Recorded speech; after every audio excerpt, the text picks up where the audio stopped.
రాష్ట్రంలో తెలంగాణ రాష్ట్రం ఏర్పడినప్పటికెళ్లి BRS party అధికారంలోకి రాకముందు చాలా స్పష్టంగా నీళ్లు నిధులు నియామకాలు జాబ్ క్యాలెండర్ ని ప్రకటిస్తామని చెప్పి 10 సంవత్సరాలు ఏదైతే తెలంగాణ యువత పట్ల ఒక మొండి వైఖరి ప్రదర్శించి వారిని పట్టించుకోకపోవడంతో యువకులంతా ఏకదాటిపైకి వచ్చి తప్పనిసరిగా ఏ కళతోటి కాంక్షతోటి తెలంగాణ రాష్ట్రం రావాలని చెప్పి ప్రతి తల్లి కళ కోరిందో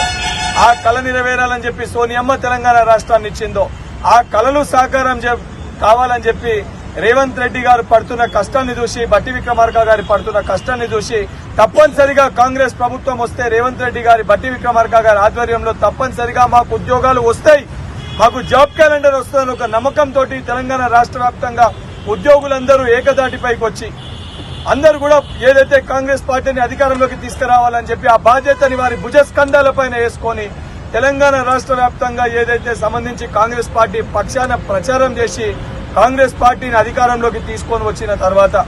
ముఖ్యమంత్రి రేవంత్ రెడ్డి గారు కాంగ్రెస్ పార్టీ మేనిఫెస్టోలో చెప్పిన విధంగా పెట్టిన విధంగా చాలా స్పష్టంగా ఏదైతే నిరుద్యోగులకి సంబంధించి జాబ్ క్యాలెండర్ ని ప్రకటిస్తాము, అసెంబ్లీ సాక్షిగా దీనిపైన ఏదైతే క్లారిటీ ఇస్తామని చెప్పి గౌరవ ముఖ్యమంత్రి గారు చెప్పిన విధంగా ఈ రోజు అసెంబ్లీ సాక్షిగా ఏదైతే జాబ్ క్యాలెండర్ ని ప్రకటిస్తూ ఈ యూపీఎస్సీ తరాలో ఏ తేదీన ఏ రకంగా ఎగ్జామ్స్ ని నిర్వహిస్తామని ఒక భరోసాని కల్పించడానికి ఈ రోజు కాంగ్రెస్ పార్టీ శ్రీకారం చుట్టింది. దానికి నిరుద్యోగుల పక్షాన తెలంగాణ రాష్ట్రంలో ఉన్న యువకుల పక్షాన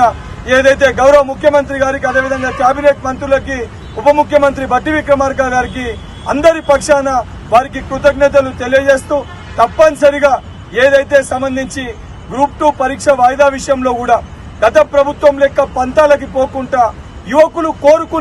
కోరుకునే విధంగా ఇది ప్రజాప్రభుత్వము వారి యొక్క బాధల్ని వింటది, వారి సమస్యల్ని పరిష్కరిస్తుందని చెప్పి ఒక భరోసాని కల్పించే విధంగా విద్యార్థులకు వెళ్ళి మొదలు పెడితే ఈ రోజు యూనివర్సిటీని మెరుగుపరచడానికి వెళ్ళి మొదలు పెడితే ఈ రోజు యువకులకి ఏదైతే టీజీపీఎస్సీ ప్రక్షాళన చేసి